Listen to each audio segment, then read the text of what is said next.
Alright, so our quilt is now cut to the size of the template, and we're ready to cut big holes in it for the arms and for the head. You want to make sure that all of the edges are curved because we're going to be using a bias binding, and if you haven't done one of those before, I'll post a tutorial for it. It just means that the binding is stretchy so that it's easier to ease it around the curved corners, which we're going to be doing a lot of here in a minute. So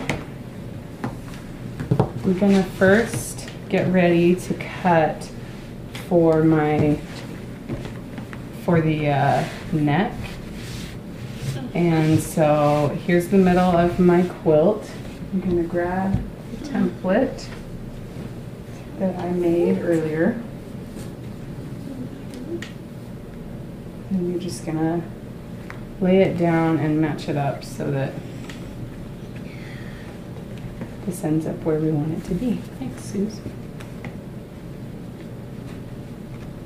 Alright, and you can see I'm going to be cutting off some of the edges of a couple flowers, and that is just fine.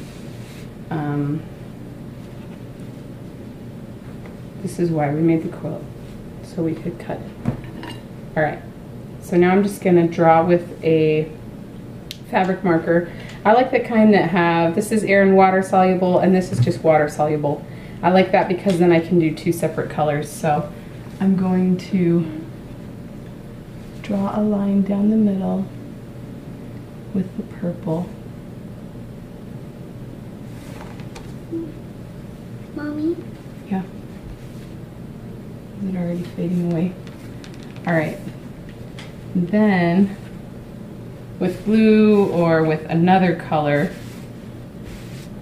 you'll see why in a minute, you're going to trace the opening.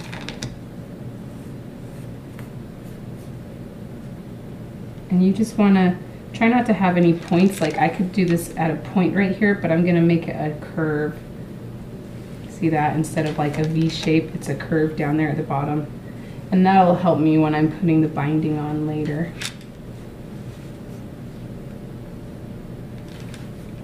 Try not to bump it, Suze.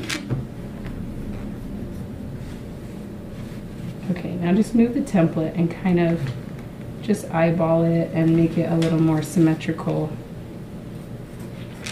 All right, now let my leg go.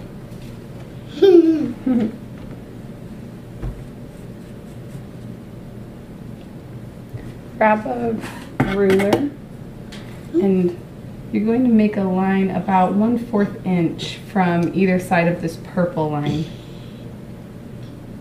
Maybe even just 1/8 of an inch.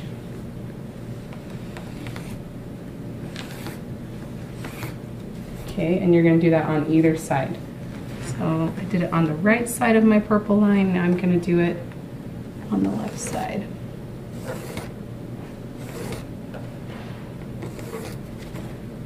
All right, so you can see this purple line is, we're going to cut that. We're going to cut on that line. But first what I want you to do is bring your quilt to your machine and you're going to sew a zigzag along the blue line that we drew. So it's going to come all the way down here. You're going to go around this neck opening and then you're going to sew a zigzag all the way back up. And after we've sewn the zigzag, then you'll come back and you'll cut right around here. You'll cut out the space in the middle. That zigzag will just reinforce it. Okay. Now let's move. We're going to draw our places for the armholes before I go. Okay, so you can see in my quilt, I've left, these are the two spots for the armholes, so I don't need to put my template down. But if this was just a straight pattern quilt, or if you just used a sheet of fabric, then you'd have to lay your template down again and mark where you had made those armholes with your recipient earlier.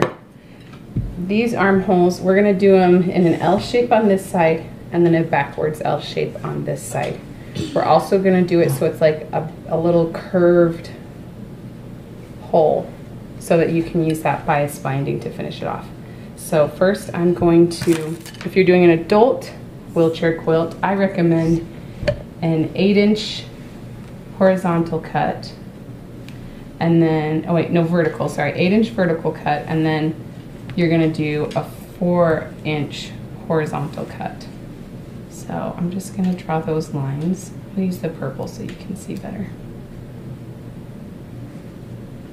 Here's my 8 inches. And then 4 inches. Okay, now I'm gonna come back and just try to, you can use, this is actually too big of a curve. Maybe I'll use my rotary. You just want it to be curved there. Mommy, so that it's not a sharp point. I was just gonna get a kid plate. I was barely gonna get it. Oh, thanks. That's okay. And then what we're gonna do is curve around like this, and with about a 1/4 inch in between, you're gonna draw another line down, following all the way along. Can you sit up, Sue, so you're not shaking it? Okay, so we're gonna sew a zigzag line all the way around here and then all the way back. So it's almost like we're cutting out a little noodle shape. Okay, let's do that on this side.